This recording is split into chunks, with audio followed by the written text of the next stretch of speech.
I would have guessed literally almost every other track. Hey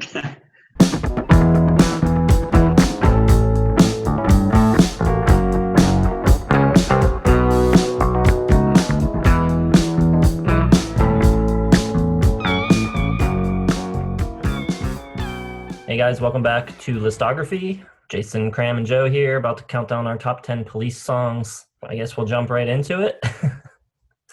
Kram, you want to start off? Sure.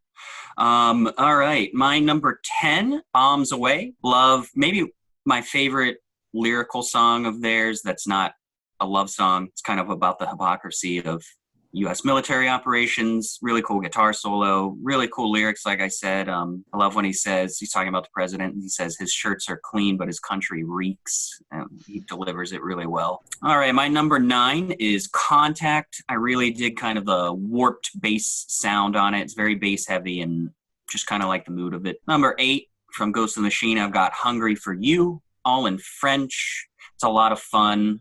Love the horns. It's kind of danceable. I've read what the song is about, but I don't know the lyrics because they're in French, but the rhythm of the lyrics is really cool. Great melody. Number 7, the opening track from the debut, Next to You. I love it. I love kind of the garage punk reggae sound of it. This urgent, catchy chorus. Really cool. Number 6, the classic, Every Breath You Take.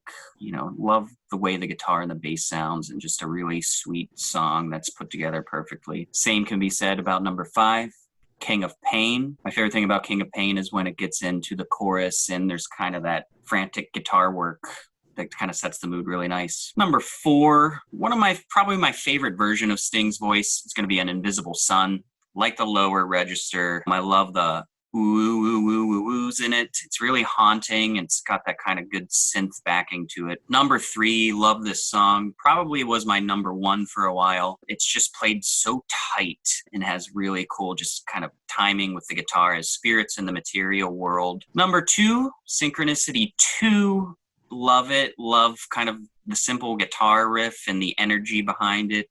And then number 1, we touched on a little bit, is Every Little Thing She Does Is Magic. I think it's just a really pretty song, kind of the fluttering piano keys, and it's great. I think it's just really good, you know, kind of yearning, sweet, sincere pop song. I think that's their strength with Sting. The other stuff is the strength with the band.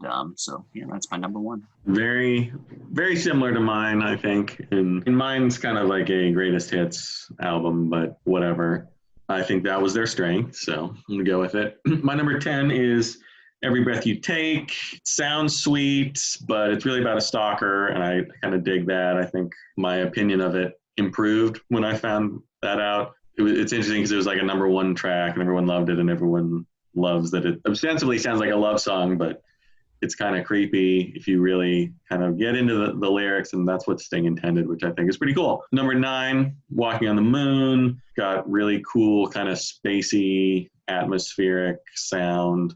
Really like the drum work. One of my favorite Stuart Copeland numbers. Sorry to interrupt, but I feel every time I hear that just like guitar sound, you know, the bump, boom, boom, bang. I feel like in the 80s, Alex Lifeson was just like, oh God, yeah, I'm going to do this a lot.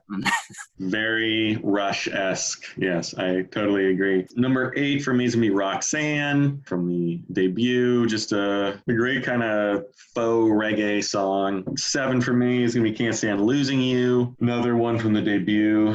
I dig the simpleness and the repetition. I think it just sounds kind of cool, very unique. Number 6 from Ghost in the Machine, I got Omega Man. Very kind of different, another kind of like weird, discombobulated, spacey. Kind of does sound like he's the last man on Earth, which I get what he was going for there. Number 5 from the debut, I got So Lonely, another just like simple, straight ahead, garage rocky kind of funky song. Number 4, Synchronicity 2. I love kind of the imagery that Sting kind of conjures, talking about the Loch Ness Monster and just the different parts. I think it really works. That was the strength of kind of the album Synchronicity. Those 2 songs really kind of, you know, Sting had something to base it on, the theory of synchronicity. And I think that really kind of helped with his lyrics and kind of imagery. Number 3, I got Invisible Sun from Ghost in the Machine. This was Sting at maybe, you know, some of his most political talking about the conflict between, I believe it's Ireland and North Ireland, and kind of that whole civil war, whatever you want to call it. And I think the imagery, again, is really good. I think when Sting has something to base his lyrics on, I think they really kind of shine. Number 2, King of Pain from Synchronicity. Again, the imagery just really works. It's kind of sad and morose, talking about all these like different sad kind of things that, it just really works. It really sets the mood. The playing's really tight.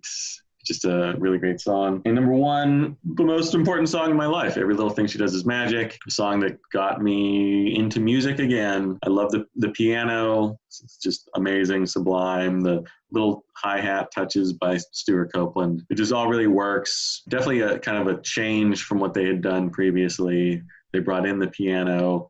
It's very much a love song, and it's just fantastic little piece of writing by Sting. As soon as you hear that little hi-hat intro, you're like, oh, here it comes. I love it. Love it. All right, my top 10. Easier to put together than my top 5 Stuart Copeland drum parts, but still not that easy. Number 10 for me, I'm going with Omega Man, pretty much simply for the guitar solo. I think it's really cool, kind of octave and phased, and sounds really, really cool. Number 9, going with Dee Do Do Do, Dee Da Da Da, kind of just upbeat, infectious.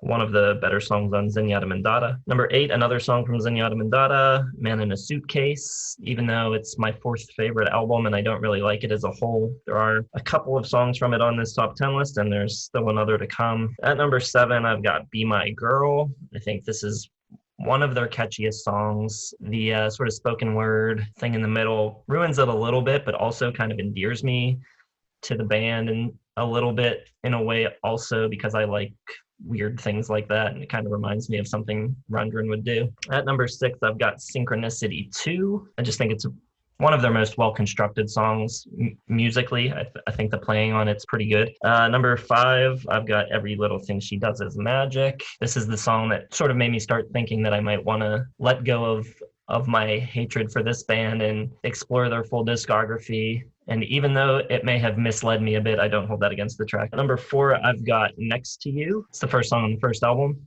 I believe. Kind of really kicks things off in a pretty strong way, pretty powerful, kind of punky rocker. Also from the debut, I've got Truth Hits Everybody, which I think is a really catchy song. I've also got at number 2, Peanuts, which Kram mentioned in the last video. I think that's a really cool song. And number 1, the only Police song that I would say that I really like, with no buts or exceptions, is Canary in a Coal Mine. Really upbeat, fun. It does kind of have that reggae influence that I don't like, but it's so fast that it almost feels like ska, which I guess I can get behind a little bit, I guess. More so than reggae, even though they're closely related things. So that does it for our top 10 songs. Hope you liked it. Leave a list below of your 10 favorite. Hit like, subscribe, hit the bell so that you get notifications next time a video comes out. Up next, we're going to be talking about our 5 favorite Stuart Copeland drum parts. So keep an eye out for that, and we will see you then.